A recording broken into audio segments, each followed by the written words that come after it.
दोस्त दोस्त ना रहा, प्यार प्यार ना रहा। कभी बनी सौतन और कभी सहेली। ऐसी ही अजीब दास्तान राजश्री और राखी के बीच है, जो राजश्री के खुशी में खुश और दुख वक्त में उनके हिम्मत का सहारा बनती थी। आज वही राजश्री राखी ने ऐसी दूरी बना ली है कि पूछो मत। आदिल के जेल से बाहर आने के बाद राजश्री आदिल के सपोर्ट में उतरी और राखी पर कर दी इल्जामों की बारिश। मैं जानती हूँ, बट मुझे कैसा था पता है, मैं सब जानती हूँ, डे वन से सब कुछ जानती हूँ।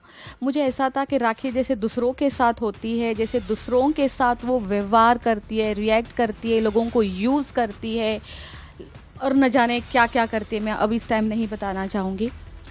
वो सेम मेरे साथ करेगी। मुझे कभी कभी ऐसे नहीं लगा था, मुझे ऐसा था कि दुनिया के साथ वो क्या करती है मुझे कोई लेना देना नहीं, लेकिन वो मुझसे सच्चे दिल से प्यार करती है, मुझे वो दोस्त मानती है जितने तहे दिल से मैं उसे दोस्त मानती थी। बट हालांकि मेरी बहुत बड़ी गलतफहमी थी। राखी ज़िंदगी में किसी को दोस्त नहीं मान सकती और शायद राखी को दोस्ती नहीं करने आती, राखी को रिश्ते निभाने नहीं आते। मैं राखी को एक मशवरा देना चाहती हूँ, जाके ना कहीं क्लासेस ले ले कि रिश्ते कैसे निभाते हैं, दोस्ती क्या होती है, रिश्ते क्या होते हैं, अपनापन क्या होता है। बहुत सख्त ज़रूरत है राखी तुम्हें। तो मैंने राखी के हाथ से ओपनिंग करवाई थी, उसका जो इनॉग्रेशन हुआ था वो राखी के हाथ से हुआ था, वो भी हमारे पास फुटेज है। तो मुझे ये बात बिल्कुल नहीं पता था कि पूरे दुबई में आदि मुंबई में राखी ने ये बोला है कि जो इनॉग्रेशन उसने किया है वो स्टूडियो राखी सावंत का है, ना कि राजश्री मोरे का। तो मैं आपको दिखाना चाहती हूँ, वो राजश्री मोरे का स्टूडियो है और ये उसके एग्रीमेंट है। ये मैं आपको पूरा पीडीएफ दे दूंगी। ये राजश्री मोरे का स्टूडियो है।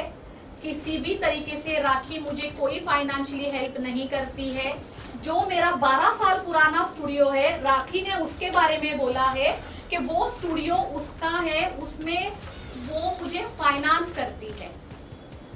तो मैं आपको बताना चाहूंगी, राजश्री को फाइनेंस की जरूरत नहीं है, बल्कि मैं राखी को करती हूँ। राखी को मैंने इतना फाइनेंस किया है, मेरी गाड़ी का पेट्रोल, मेरा ड्राइवर, आफ्टरनून का टिफिन, रात का खाना, गाड़ी मेरी, पेट्रोल मेरा, कपड़े मेरे, यहाँ तक जूता चप्पल भी मेरा। अगर कभी गलती से मैं कोई एक अच्छा पर्स लेके बाहर निकलूं और राखी मैडम ने वो देख लिया, अरे इसके पास इतना अच्छा पर्स कैसे हो सकता है, राजश्री एक काम कर, वो पर्स ना मैं लूंगी। भाई ठीक है, तू ये ले ले, तू ये भी ले ले। अब मुझे लगता है राखी सावंत को मेरी किडनी के अलावा तो सब कुछ मिल चुका है। एलिगेशंस लग रहे हैं ना, और एक लड़की पे इतने गंदे एलिगेशंस, मैरिड नहीं हूँ मैं, अनमैरिड हूँ। राखी सावंत ने बहुत लोगों की ज़िंदगियाँ ख़राब की है, बहुत लोगों पे इतने गंदे गंदे एलिगेशंस किए हैं। खुद अपने खड़ी होके मिरर में देख ले, खुद के अफेयर, खुद की शादियाँ। हर साल तो नई शादी करती है, शादियाँ उनकी टिकती नहीं है। जितनी उनकी एज है, मुझे तो अभी किसी ने बताया उनकी एज 53 है, मुझे तो पता ही नहीं 53 एज है, मुझे नहीं पता था।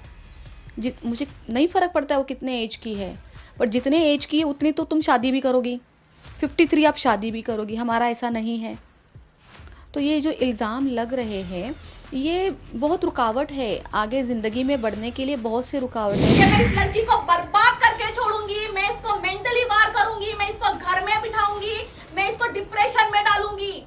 नहीं कर सकती तुम, तुम्हारे बस का नहीं है, क्योंकि तुम एक झूठी औरत हो, तमाशे करने वाली औरत, जहां भी रोड पे बस भटकती रहती हो कैमरे के सामने। नहीं, कुछ नहीं बिगाड़ सकती तुम मेरा, क्योंकि मैं सच बोल रही हूँ और तुमने मेरे साथ ये सब कुछ किया है। आपके और आदिल के रिश्ते के बारे में भी उन्होंने कहा कि वो कुछ मलाड वाले होटल और वो सब के बारे में कुछ कहा कि आप लोग दोनों टाइम स्पेंड रूम में किया करते थे। काफ़ी घिनौनी बात कही है।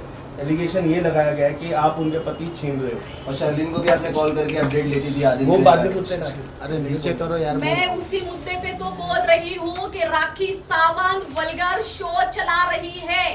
आज जो भी वो बोल रही है, आपने जो मुझे सवाल किया है, मेरे जीवन पे असर कर रहा है, मेरी पर्सनल लाइफ इफेक्ट हो रही है, मेरी प्रोफेशनल लाइफ इफेक्ट हो रही है, मेरी फैमिली इफेक्ट हो रही है। सब चीजों से राखी सावंत मुझे खत्म करना चाहती है। राखी सावंत कह रही है कि 200-300 करोड़ के तो वो सिर्फ जेवर पहनती है और वैसे तो रोती रहती है, मैं तो गरीब हूँ, मेरे पास तो पैसे नहीं है, मैं तो भिखारन हूँ, मेरी तो माँ भी नहीं है, मेरे तो घर पे कुछ भी नहीं है। देखिए इनके पास तो इतने सारे पैसे हैं, तो फिर क्यों लूटती है दूसरे को, क्यों फ्रॉड करती है, क्यों लोगों के साथ धोखे करके उनसे पैसे अकाउंट में डलवाती है। राखी सावंत, जब तुम्हारे पास इतना सब कुछ है तो जितनों का तुमने लिया है तो रिटर्न तो दे दो कम से कम। आप देखो, आप खुद ही स्टेटमेंट दे रहे हो, हमने तो पूछा नहीं आपको। 200-300 करोड़ के तो तुम सिर्फ जेवर पहन रही हो, तो फिर ये रोना बंद करो ना, मेरी माँ के लिए पैसा दो, मेरे इसके लिए पैसा दो, मैं तो गरीब हूँ, लोगों को बोलती हूँ मुझे काम दे दो, मैं तो गरीब हूँ।